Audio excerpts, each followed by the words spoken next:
यादव, शुरुआत आपसे कर रही हूं। जेएनयू की, इस देश की एक बड़ी यूनिवर्सिटी की प्रोफेसर कह रही है ये बिल्कुल आर्टिफिशियल इमेजिनरी वर्ड है ना, तो ये दरअसल सच्चाई है। और दलित पिछड़े के नाम पर एब्सोल्यूट विक्टिम कार्ड खेलते हैं लोग। ये जेएनयू की वाइस चांसलर कह रही। जी शुक्रिया गरिमा जी। दरअसल ये उस बात का जवाब है कि भारत सरकार ने, यूजीसी ने जो भारत का गजट नोटिफिकेशन जारी किया वो कितना दिक्कत तलब है कि उसमें समता समिति का हेड ऑफ इंस्टीट्यूट को बनाया था। तो ऐसे हेड ऑफ इंस्टीट्यूट हैं जो अपने पूरे पॉडकास्ट को मैंने बहुत गंभीरता से सुना है, जो इस बात का दावा करते हैं कि वो आरएसएस के मेंबर हैं, वो बहुत गर्व से ये बात कहती हैं। और उसके बाद ये कैसे माना जाए कि जिनको ये पता ही नहीं कि इस देश में सामाजिक न्याय के आंदोलन के हजारों साल का संघर्ष फिर किसके खिलाफ था, कौन कबीर, रैदास, पलटू दादू, भीखा बुल्ले शाह से लेकर फूले अंबेडकर, डॉक्टर राम मनोहर लोहिया और संविधान बनाने वाले तमाम लोग, वो ये मानते थे कि इस देश में जातिवाद है और जातिवाद के खिलाफ लड़ाई लड़ करके समता की एक संकल्पना विकसित हुई थी। हाँ, ये तो सरकार भी मानती है ना लक्ष्मण यादव भाई। यूजीसी की जो रेगुलेशन आई उसके बाद धर्मेंद्र प्रधान ने बाकायदा ऑफिशियल स्टेटमेंट दिया कि किसी के साथ अन्याय नहीं है। यूजीसी की ताजा नई रेगुलेशन, तो सरकार का भी स्टैंड यही है, लेकिन जेएनयू के वाइस चांसलर कुछ और कहते हुए दिखाई दे रहे हैं।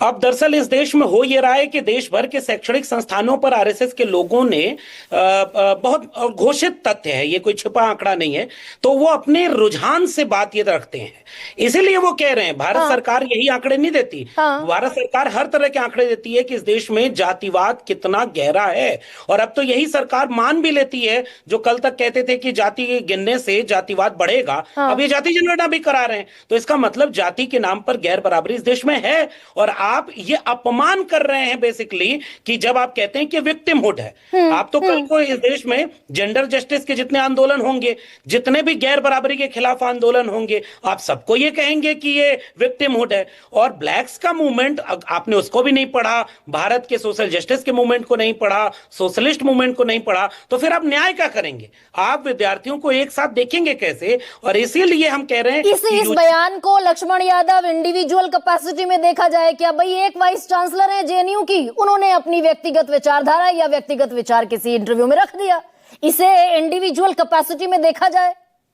ये मुश्किल है ये कह पाना कि वो उनका निजी विचार है। वो वाइस चांसलर हैं तो फिर, और बाकायदे उन्होंने पूरी पॉडकास्ट में खुद के पहले महिला वाइस चांसलर होने को बहुत गौरव से बताया कि मौजूदा सरकार ने उनको पहले महिला वाइस चांसलर जेएनयू को दिया, लेफ्ट वालों ने नहीं दिया। इसका मतलब आप वाइस चांसलर के तौर पर बोल रही। और एक बात और गरिमा जी, अगर यही सवाल या यही पॉडकास्ट देश भर के सेंट्रल यूनिवर्सिटीज के वाइस चांसलर से पूछ लीजिए तो कमोबेश सबकी धारणा यही मिलेगी। इस देश में जाति और आरक्षण या सामाजिक न्याय को लेकर हमने ट्रेनिंग नहीं दी, इसीलिए इस तरह की अपमानजनक टिप्पणियां आती हैं। तो फिर इनसे न्याय की उम्मीद क्या करेंगे? ये हमारा कहना है। ये बिल्कुल आपत्तिजनक टिप्पणी है जिसको तुरंत तत्काल सरकार को देखना चाहिए कि आपका सबसे, और भारत सरकार कहती है कि जेएनयू उनका सबसे श्रेष्ठ संस्थान है, तो उसके वाइस चांसलर अगर इस तरह का भाव रखते हैं और वो कह रहे हैं कि तोड़ मरोड़ करके पॉडकास्ट में आप बोल रहे हैं और आप ये बाकायदे बोल रहे हैं कि परमानेंट विक्टिमहुड, भाई जेंडर जस्टिस इस देश में चलता है तो क्या वो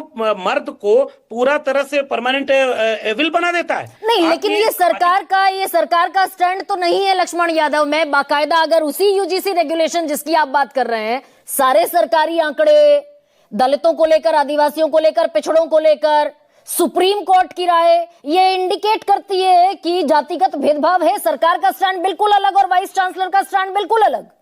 असल में गरिमा जी इसमें एक बहुत बारीक खेल है। भारतीय जनता पार्टी सरकार की तरफ से धर्मेंद्र प्रधान के बयान तो आए, लेकिन उसके बाद उन्होंने बाकायदे इस पर चुप्पी साध रखी।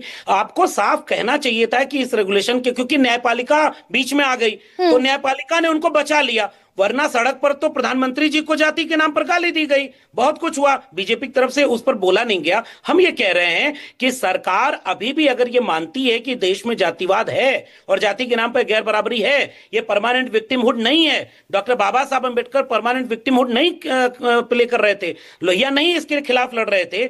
इसलिए अगर ये गलत है तो सरकार उन पे कार्रवाई करे, और अगर ये उनका निजी बयान है जो कि कतई नहीं है, तो ये तो इस बात के लूप होल को बताता है कि यूजीसी का रेगुलेशन बिल्कुल फ्रॉड बनाया गया था, इससे किसी को न्याय नहीं मिलना था, इसे और मजबूत बनाते तब जाकर के जातिवाद तो उसी को लेकर तो पिछड़े दलित निकले हुए हैं सड़कों पर कि भाई यूजीसी का कानून वापस उसको अप्लाई किया जाए। नहीं, असल में जिसमें ऑलरेडी जिसमें लूप होल जो आप बता रहे हैं, ऑलरेडी डी फैक्टो जो प्रमुख है समिति का, वो ऑलरेडी संस्थान का प्रमुख है, यानी कि ऑलरेडी बाय डिफॉल्ट वो vice chancellor of the university, vice chancellor of the institution है।